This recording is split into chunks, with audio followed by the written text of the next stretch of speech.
Mm. Thank you for joining us today. My name is Gail Watson, President and CEO of Women Speakers Association, the go-to place for innovative leaders, change agents, and women with a message to connect, to collaborate, and grow their visibility worldwide in order to fulfill her mission. And as part of fulfilling her mission, we are very excited to introduce you to Voices of the 21st Century, a book featuring a collection of female voices rising up to educate, guide, and inspire. And here with us today is our featured author, Cheryl Peltekis. Welcome to the show, Cheryl. Gail, thank you so much for having me. It's such an honor to be here. Oh, great to have you. Now, the subtitle of this book is A Bold, Brave, and Brilliant Woman Who Shares a Powerful Story. And you do that because what I really like is you challenge the whole concept in our world about being perfect. Absolutely. Absolutely, Gail. It was a privilege to be able to share that message. And it's a very strong one and a much needed one. So let's dive in a little bit to, first of all, what inspired you to take on this message and share it? So Gail, I have four daughters, and raising four children. I have five children, but four daughters, and raising four girls. I really want them to understand that it's okay, not to be perfect all the time. And I think a lot of times that women are told or passed down from generation. In my case, it was probably, I grew up in a home with seniors who passed down to me these rules that I say, I had to accept and I had to live by them. You had to be the perfect wife and you weren't supposed to work. You're supposed to be home and raise your children. And then I dealt with guilt because I had opened up my own company. And I really want other women that feel that struggle. Sometimes it's a cultural struggle. Other times it's just, like I said, rules that are passed down from our generation or our heritage. And I just want women to understand that it's okay for them to stop living by everybody else's rules and expectations or vision of perfection and just embrace who you are as a person.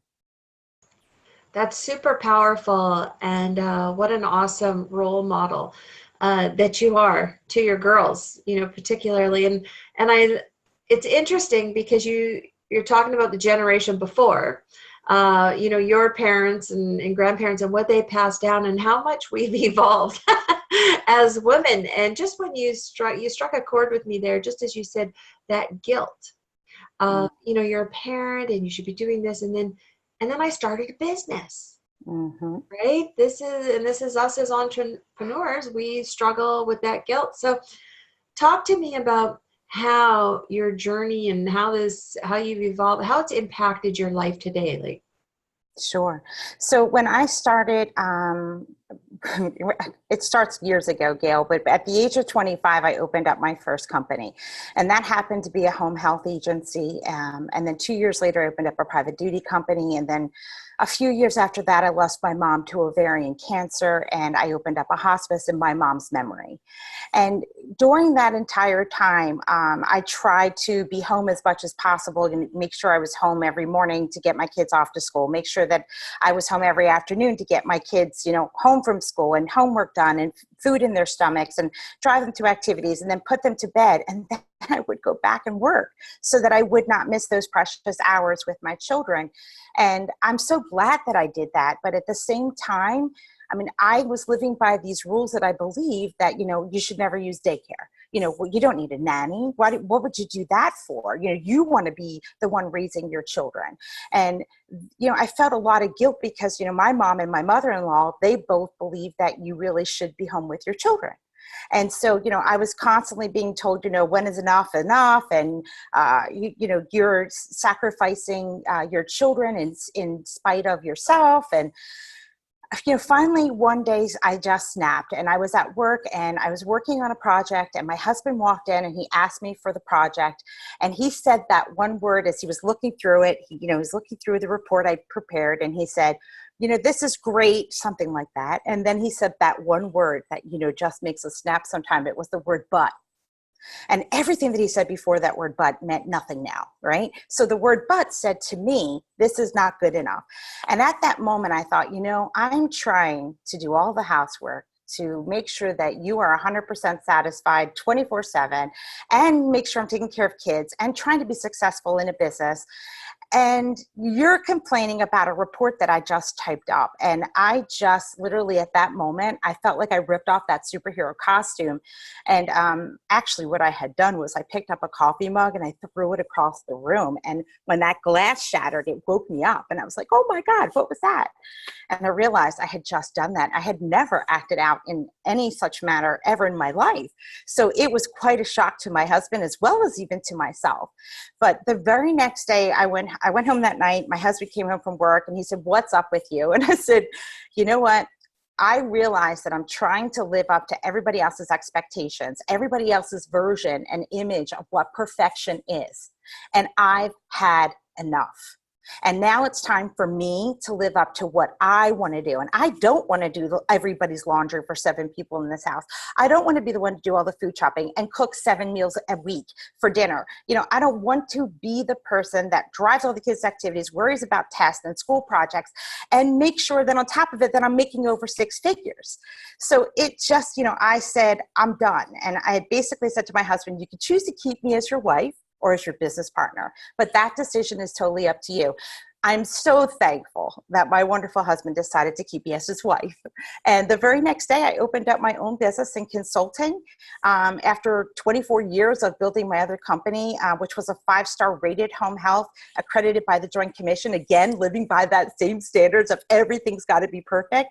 And I just went and opened up my own company. And thankfully, there were so many people that I had known in the industry over the 24 years of working that I was able to very easily attract clients.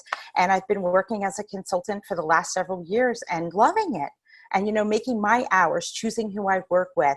And I really appreciate the fact that I have realized that I am enough. And the choices that I make, what I get done in a day is up to me. There's nobody else that's controlling my life. There's no puppet strings anymore. It's just Cheryl Peltekis, 100% authentic, being true to my core beliefs and my values, not what somebody else has told me that I must be or should be. Okay, I don't know about you, but is there anybody else out there listening right now that just wants to go, hell yeah?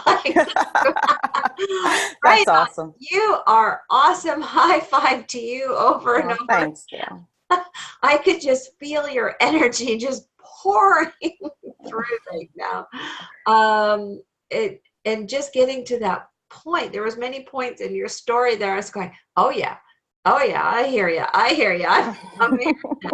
And so, you know what? Thank you. You have totally challenged the status quo of what it's supposed to be or what we were told. And so thank you for just shattering that, like that visual of that glass breaking across the, which I would have loved to have seen, by the way. I won't ever do that again. I've learned better. Right. And, but just that act, and that cup, that representation that it holds all those past teachings or what we're supposed to be or other people's expectations of it. I love that you just shattered it. Oh my God. It was like, to me, I got rid of the bullshit rules. I'm sorry. I shouldn't say that word. Okay. Well, I know that we're going to take a lot away from reading your story because you go deeper into it. Is there anything very specifically that you want the reader to take away from your story? I think that the most important message in the story is that you really have to feel that you are already the way that you're supposed to be. We can constantly evolve and learn new things and challenge ourselves and sign up for classes. And, if you want to get better at doing Excel, take an Excel class, whatever it is that you want to be better at. And I feel like a lot of women, they just are very negative on themselves. We're always too fat, or we're always too whatever, too old or too weak or too tired, or whatever that excuse is that we sometimes pump in, that negativity that we just keep saying, that self-talk that does nothing but sabotage us. And I just want the women to realize that you are enough the way that you are. You know, God doesn't make mistakes, and you're already perfect. And you've just got to embrace what you are good at, and then go ahead and just exist. And I just wish that women would embrace their own true inner beauty, because there's just so much that we do to make this world a better place for others. Most women are so selfless, Gail. I mean, they just will give so much of themselves, and they sometimes lose who they truly are. And they forget about themselves and making themselves also feel valued and happy. And you should never feel guilt about that. You know, that you need to be a priority in your life. And I hope that that's the message that they take away from reading my chapter. I think so. You truly are making a difference out there. And again, I applaud you and thank you for really stepping into this message and taking it on. More importantly, it is a role model for our young ladies now who evolve and, become the mothers of tomorrow. And I don't want them to go through feeling like they have to be a certain way, so I love that you do that. So just in conclusion here, any final words that you'd like, your words of wisdom that you'd like to pass on? I guess just, you are enough. You're perfect the way that you are, and just embrace your flaws, and sometimes those little imperfections all together just are truly who you are, and just let the world know who you are. Just be yourself. How simple, how easy. Cheryl, thank you so much. Gail, thank you. I appreciate your time today. Oh, loved having you. And if there's anyone listening right now that is connected to any stages or platforms or podcasts where you need a strong voice empowering women and young women, I mean, Cheryl is your girl, that's for sure. So Thank Cheryl, you, just Gail. as I was thinking, it would be phenomenal to have as a gift this, I mean, your story would be sensational to gift to a young woman in our lives. So would you be willing to perhaps personally autograph it or share a personal note in there if someone reached out to you directly for a copy of your book? Absolutely, I would. And actually, they can get my book. I do have a storefront, and it is up on Square. So it's HTTPS is typical, right? //square-up.com/store/Penta-PENTA care, CARE-consulting. And that will take you directly into the shopping cart for the Voices of the 21st Century book. You can also always feel free to email me at Cheryl, CHERYL, @homecaresales.com, and I will be more than happy to give you the link directly. Okay, that's awesome. That's probably the best way to get you. That was a Absolutely. long URL. All right, Cheryl, thank you again for joining us, and thank you to all our listeners. We invite you back again next week to hear from another amazing woman share her powerful story. Thanks so much for joining us. Thank you, Gail. Have a great day.